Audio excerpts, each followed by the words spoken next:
Hey, it's Matt, your average gamer, and we're going to be making a very powerful faith build very early in Elden Ring. I'm on patch 1.08, by the way, and we're going to be doing a rune farm and also getting us 200,000 easy runes, getting some easy levels, and becoming a really powerful faith build. Now we're going to pick the confessor or the prophet class because we want to go high faith, and as our keepsake, we'll take the golden seed to give us an extra flask to help us on our journey.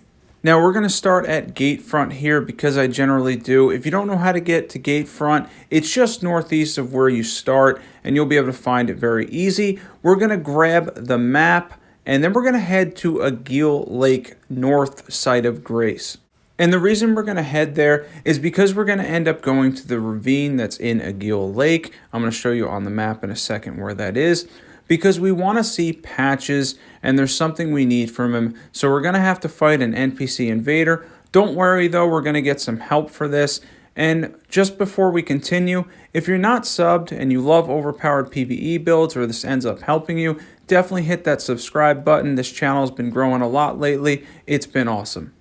Now, continuing on our journey, we do have to fight this guy with the Reduvia. He does have blood loss buildup, so be aware of that. Be a little cautious here, and Hunter Euro will come help you, so you're going to have help with this fight. You have to beat him to enter Murkwater Cave, where we need to see Patches. He has to be defeated, otherwise there'll be a fog at the cave entrance, Murkwater Cave, and you won't be able to enter it, so you have to kill him. But once again, you automatically get NPC help, so if you're having a hard time with him, just dodge him a little bit, run around. It won't be a big deal. You'll have some help, and then you two together can beat him, and then Murkwater Cave will be opened. Now, the fight with Patches is extremely easy, so I'm not going to show that up. This video is already a little bit long to begin with compared to my normal videos. So, yeah, he's fairly easy to beat. About half health he gives up. You're going to let him give up, and then you're going to forgive and forget because we want him to become a merchant. And then after you exhaust his dialogue completely, once you reload the area, Patches will become a merchant in Murkwater Cave. This is very useful in the early game because he sells gold pickled foul foot, which is what we're going for here, which gives you 30% more runes for 3 minutes. And since we're eyeing big prizes, we want to get as much runes as possible. He sells 3 of them along with the cookbook to make them, but for the purpose of this video and for now, we're just going to sell these runes here and we're going to buy all 3 gold pickled foul foot. Make sure you grab all 3, though in reality you'll probably need, well, you'll need at least 2, but yeah, having all 3 is great. You can grab the cookbook as well if you have the runes for it. It's really not a big deal because you can craft them fairly easy. And then we're going to take the transporter trap, which is going to bring us to Mistwood. Make sure you grab the map and the cookbook there, and then we're going to head north to the Third Church of Marika. Here on our journey at the Third Church of Marika, when we arrive, which is just north of Mistwood, it has our wondrous physic, which we'll be later using for tiers, buffs, tears, whatever they're called, but basically for buffs, and then the sacred tier as well to upgrade your flask, and to also grab this grace because we're going to be coming back here to head up to Caelid shortly. You're going to want this grace, and you're definitely going to want to grab the flask of wondrous physic while you're here. And now, if we didn't start out with a bleed weapon, we're going to grab one that we have the stats for already in the Morning Star. So we're going to go back to the Caelid Lake north side of Grace and then head south towards the Weeping Peninsula. Be sure on the bridge to grab the stone sword key that's here and also try not to get blown up. I forgot that exploded. We're going to go past the bridge and we're going to keep heading south until we run across a carriage that eventually is going to come up on our left-hand side. In that carriage, it has the Morning Star. Now, the Morning Star has 50 innate bleed on it, and as the Confessor class, we already have the stats to wield it, since it only needs, I think, 12 strength and maybe 9 or 10 dex. It's a very easy weapon to wield, and at 50 bleed, that's a great weapon to grab for the rune farm we're going to be doing in a little bit. Make sure you grab the Grace in the Weeping Peninsula, and a little further south is also the map as well. Next up soon is Caelid. We're going to be headed to Caelid, and we're going to go back to the Third Church of Marika, where there's a bunch of spirit springs behind it, and we're going to jump up those and start heading our way east to Caelid. Now the last spirit spring can bring you all the way to the top, and then we're going to stay to the right. I'm going to show you that in a second as we head out to the red section of the map, which is Caelid. When you go to Caelid, be sure to stay and hang on the right hand side. If you go to the left, you may get invaded by Anastasia, who could be difficult at an early level. So hang to the right, and we're going to head up towards Rotview Balcony, the first site of grace in Caelid. From there, we have our eyes set on Dragon Barrel. Now, for those of you who saw my last video, I'm going to show you a couple more things and talk about a few different things as far as the Dragon Rune Farm. There's also another 100,000 runes that you can cheese for another boss that I'm going to show you how to do with this build. So you're going to get 200,000 runes no matter what very early in the game, which will get you to about roughly level 50, maybe a little bit higher, which is pretty awesome. When you head towards Dragon Barrel, make sure you grab the first site of grace and be sure to grab the map as well. And once again, if you're hanging to this point, definitely hit the subscribe button if you love builds like these or overpowered builds. Wait till the end of this, you're going to see some awesome stuff. And I'm always up to date with this stuff. This is a great rune farm in the early game. And even if you have a hard time with it, it's an excellent way to get 200,000 early runes. So definitely hit that subscribe button if this video ends up helping you. And yeah. This is very, very difficult to do, but I will try to explain it a little better in this video. I know in the last one I wasn't as descriptive, so we're going to try to go into full detail here. The dragon is what we need, the gold pickled foul foot, and also the bleed weapon. Now, this dragon does not die permanently. We're going to talk about that in a second. First off, you want to make sure that you grab the site of grace beforehand because you can't grab it after. The dragon will end up dying during this, I guess you call it a glitch or exploit. You would have to go back, grab the grace, and he would probably die in that animation. So make sure you get the grace first, and then if you haven't gone back with Melina and you didn't rest at Rotview Balcony, make sure you go back with her as well so the dragon doesn't die that way either. And I was just showing Corin there. We're going to be back to him in a little bit to buy a couple things. Now pay attention to this video and the exact dying animation. You do not have any margin of error when it comes to booking it back to the site of grace. Make sure the horse is slotted in immediately. As soon as the dying animation starts, get back on your horse. I'm on Xbox, press B like crazy, and get back to that site of grace. You'll get 65,000 runes with the gold pickled foul foot, and there you have it. You're going to see the runes in the second. The dragon's still alive and completely farmable for basically easy early game runes. As you can see here, we have, and I'll show you in a second, 65,000 runes with the dragon still here. Didn't have those runes before, we have them now. I'm also going to show you what to do with the levels. We're mainly going for faith and vigor here because we're going to be a faith build primarily. This is for a strong, pure faith build. So vigor is extremely important early, and then we're going to put some points into faith too because we're going to need them later. I'm going to show you a really powerful early game faith build too. And there we can see stat distribution, you know, as I mentioned before. Maybe put a little bit into mind too. It's not a bad idea to have a little more FP. That's going to help us too because we are a faith build. But this is going to be a very powerful early game build. And I'm also going to show you to get an additional 100,000 runes after the dragon dies permanently. Now, as far as this dragon goes, I'm going to show you exactly what happens to a T. And you can see the time there, by the way. It's been like, I don't know, 30 or 40 minutes and we're at a decent level already. We're going to be, I think, at the end of this, like 42 or something. But anyway, we're going to kill the dragon, but we're going to intentionally mess up here. Okay, so I didn't have my horse out. I accidentally used the flask. I go to book it back to the site of grace. I'm going very far, and boom, dragon's dead permanently. You have probably maybe an extra second, but as you can tell, there's almost no margin for error. It has to be done very quickly before the dying animation ends and before it gives you the dragon hearts. I hope that helped. I use it for a lot of new characters. It took me a long time to get that down too. It's not the easiest thing in the world. And don't use any weapons that have long animations because you'll get stuck in a longer animation and you won't make it back either. Something with a short animation with the Morningstar, Duvia, even the katana is not bad. Anything like that, but no weapon arts or anything crazy because you can end up just being stuck in it and not being able to get back to that site of grace.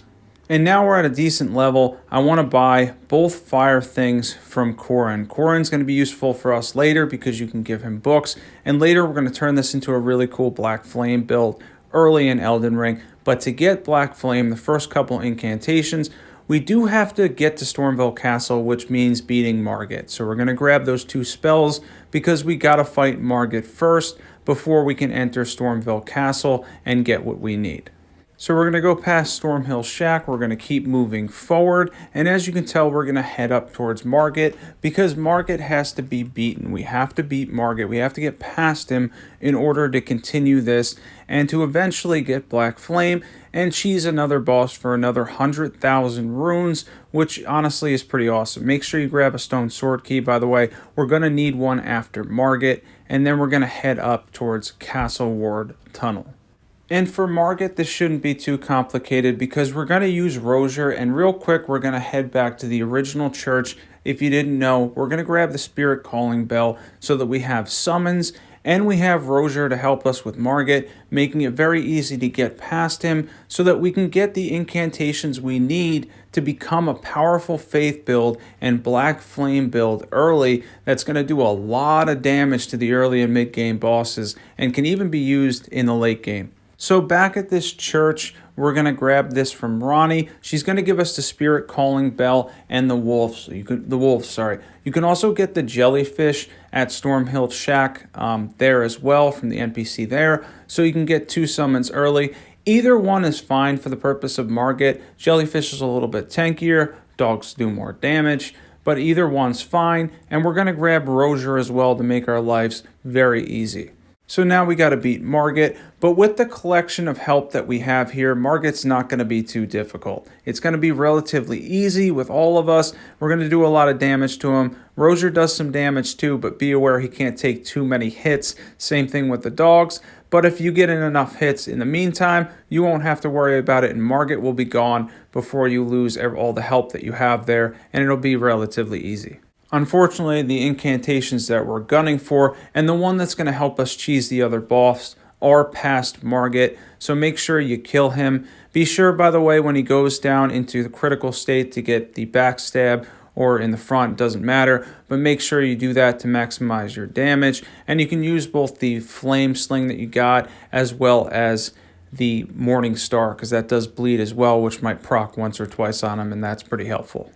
And as we go towards Stormville, well, I almost called it Stormhill, we're past Stormhill, we're going to be moving through the entire castle here. It's pretty linear, so I'm not going to show all of it. I'll show a couple of things here as we go past Godrick and we go around to the first site of Grace, but I'm going to show you mainly where you get Black Flame and Black Flame Blade, the 2 incantations we're looking for to make us extremely powerful so that we can do both percentage and fire damage and get the Godslayer seal to boost both those incantations. It's really awesome on Black Flame.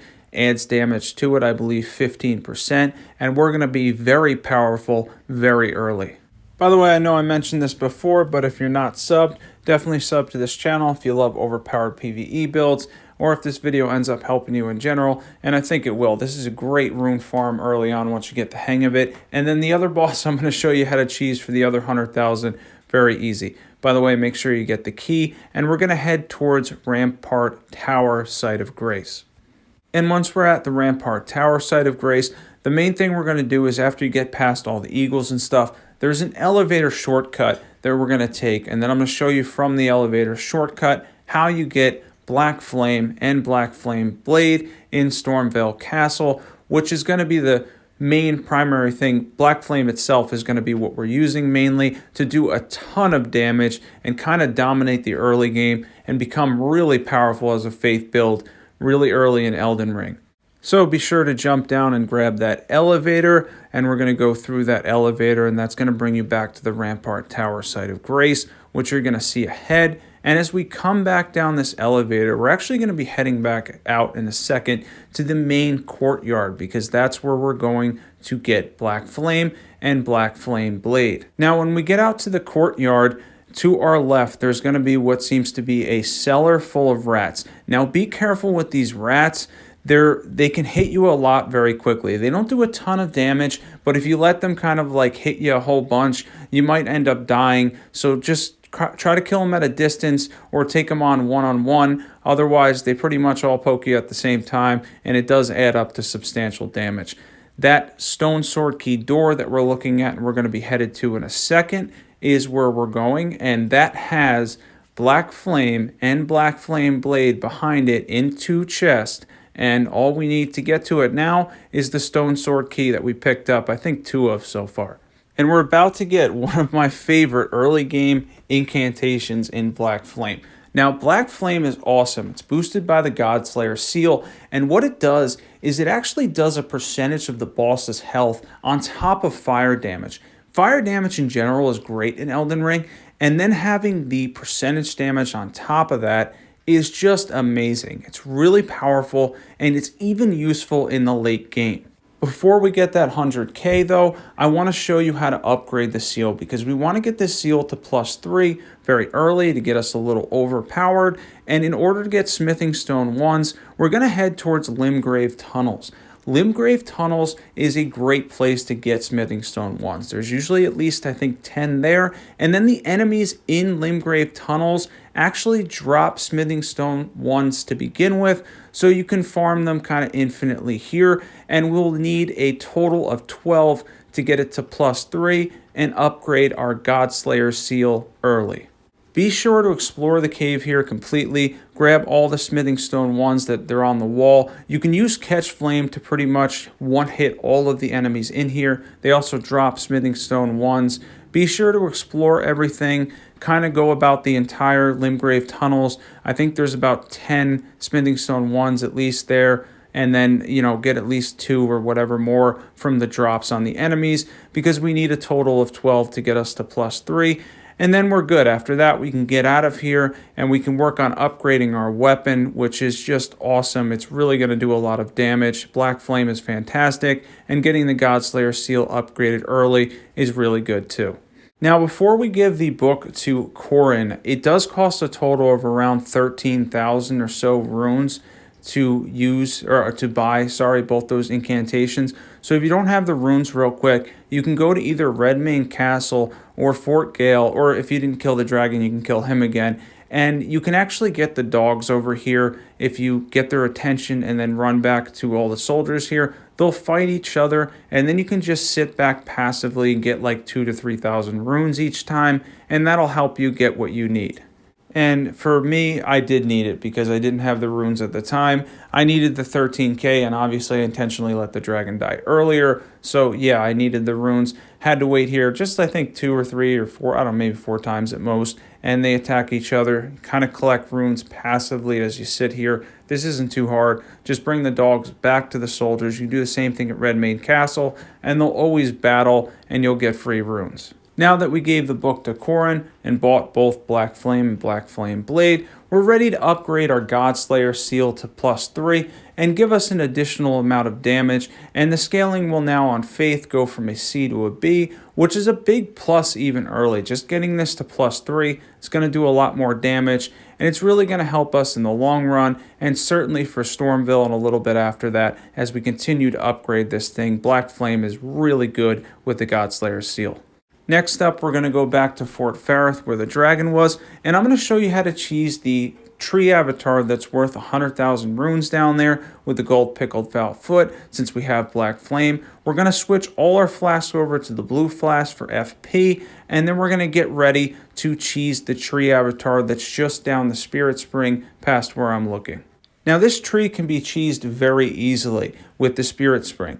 Throw 2 or 3 fireballs. 3 is really risky, so generally 2 charged fireballs. Does a lot of damage because he takes additional fire damage. And then book it back to the spirit spring. We're going to hop back on that spirit spring, head up to the top, and then once you move around, hang up there for a little bit. The majority of the time, he'll reset back to his original position where he's completely unaware of anything, and he'll continue to take damage from you.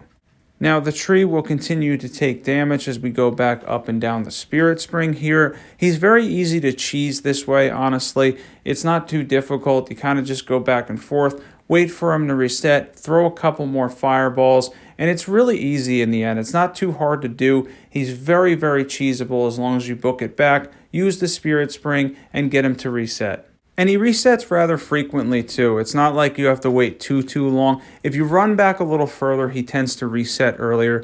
In the event here, I ended up I think killing him at the edge of the cliff here, this is risky though because he has ranged attacks, but he kind of just didn't want to reset this time. In general though, if you go back and wait long enough, he will reset. This takes a total of about 5 to 10 minutes, which is around the same time as the dragon more or less, and you can see whether or not he resets from the top of the cliff just by looking down. Just make sure you don't jump down the spirit spring without the horse. It will kill you. You need the horse to jump down it and to go back up obviously as well. So I threw 2 fireballs down there and boom, 100,000 runes. Make sure you activate the gold pickled foul foot before you kill him. And yeah, over 100k for him. That was very, very easy. Didn't even have to fight him. And we get a really good tier too in the defense tier as well. So that's a big bonus too. And as you can tell, this didn't take us a hefty amount of time either, and we're going to be heading back to Stormville Castle to show off how good Black Flame is and to show you what to do with the final stats here as far as levels go. And once again, if you're not subbed, definitely sub to this channel if this video helped you out or if it's making you really powerful in Elden Ring. I'm going to keep doing more early game videos as well as late game builds. It's been awesome.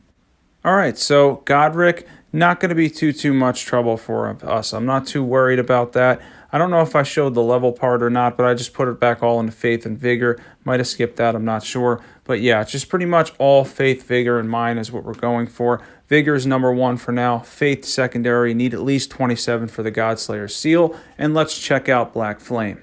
Now, how good is Black Flame? Black Flame is excellent in Elden Ring, even in the late game. The percentage damage in combination with fire damage does a lot of damage in general, super powered when it's charged, and as you can tell here, I actually end up going through this whole fight against Godrick without getting hit, but that's kind of normal with me and Godrick now. I'm used to his moveset. He's hard hitting, but very slow, very predictable, at least for me, compared to Margit, who is a lot less predictable. And Black Flame, as you can tell, is doing massive damage to him early, and we have the foundation for a very powerful Faith build. Later in the game, we'll be getting some talismans and stuff. You'll be getting a lot as far as you can boost fire damage and stuff. You can't really boost the percentage damage of it, but you can boost the fire part of it and make it even more powerful. But as you can tell with Godrick here, compared to a lot of your early game weapons and whatever you have, you know, I used the Golden Halberd last time. Obviously, that was more damaging. But this is a safe, ranged, powerful Faith option that does both percentage and fire damage. If you're wondering whether or not Faith is powerful in the later game, Faith is incredibly powerful. It's highly buffable, and Ancient Dragon Lightning Strike later in the game, if you want to check out those videos, they'll have spoilers for you, but it does a ton of damage. Faith in general is incredibly powerful. The Blasphemous Blade later on is an incredible weapon that heals you and does a lot of fire damage. So yeah, it's pretty awesome. It's pretty helpful in general, and starting with something as powerful as Black Flame makes this even better. This thing is very good. The percentage damage, the fire damage as mentioned, boosted by the Godslayer seal, does a lot of damage in Elden Ring. And as we say goodbye to Godrick here, who wasn't really much of a challenge, didn't even hit us, we're going to end the video on a good note and state that there's a lot more that's going to be going on for this channel, so stay tuned. I'm planning on doing a lot of cool late game builds, a lot of early game builds too to help people out, even some mid-game stuff, all different metas. I can't wait. I'm super excited about it. The channel's been growing a lot lately. I appreciate everybody so much. And yeah, if you're not subbed, definitely hit that sub button. Thanks for watching.